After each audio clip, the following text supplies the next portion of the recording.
Andrey Arshavin enjoyed a nearly two-decade-long playing career, during which he'd win 10 trophies, amass over 700 appearances with 148 goals. But what happens if you move him in his prime to England's 6th tier? Let's find out.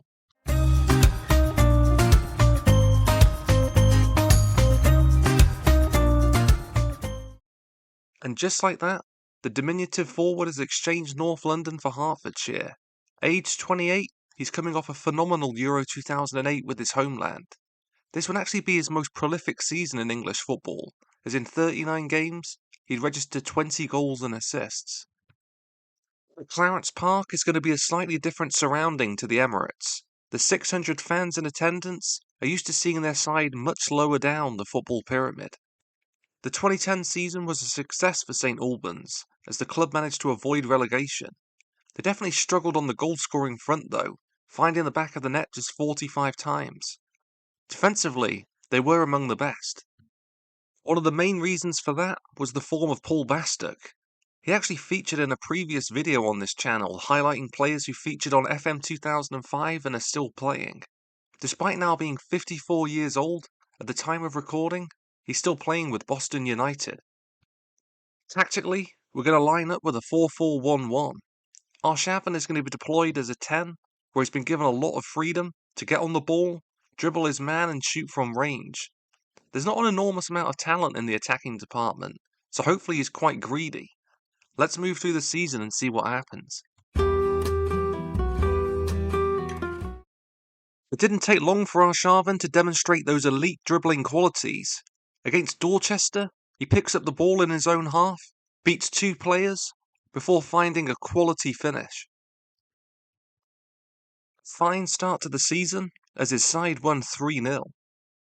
Following back-to-back defeats, St Albans were in desperate need of 3 points. Once again is involved in the build-up, before breaking in behind with a powerful shot.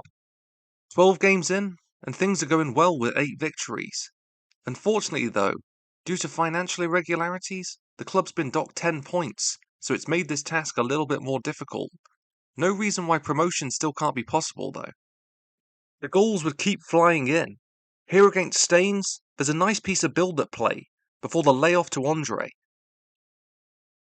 Emulating that famous night at Anfield, Arshavin would score 4 goals and ensure another valuable 3 points. Conference South defenders seem to really struggle with his runs from deep. Here against Newport, he's found with a perfect through ball, and he won't miss from there. At the halfway stage, form has dropped off a little, but we're still within striking distance of the playoffs. In the remaining half of the season, there's still big games against promotion rivals, so nothing can be ruled out yet. Against joint top Chelmsford, he made their defence look a little bit stupid. Incredible close control to beat his man, before another composed shot. His second goal later in the game was enough to ensure a 3-2 victory. His final goal of the campaign would come in another 3-2 win. He breaks the lines here, and with deceptive speed sets up the one-on-one chance. In all, Arshavin would play 45 matches for St Albans, registering 68 goals and assists. His 33 league goals were enough for him to win the Golden Boot. With 23 assists, he also created the most. Statistically, his season was pretty impressive. He converted 25% of his 165 shots. Directly, his goals would lead to the side picking up 42 points in the league. Due to how we deployed him, he was a little wasteful in possession though, completing just 60% of his 1,632 passes. Sadly, his side would just miss out on the playoffs. The 10-point deduction proved to be incredibly costly. In all, Arshavin would contribute 72% of the side's goals for the entire season. Whilst they were the top scorers in the division, having a porous defence meant promotion wouldn't be possible this time. Safe to say, Andrey had a huge impact here in England's 6th tier. His stocky build and deceptive speed definitely lent well towards the more physical sides of the English lower leagues.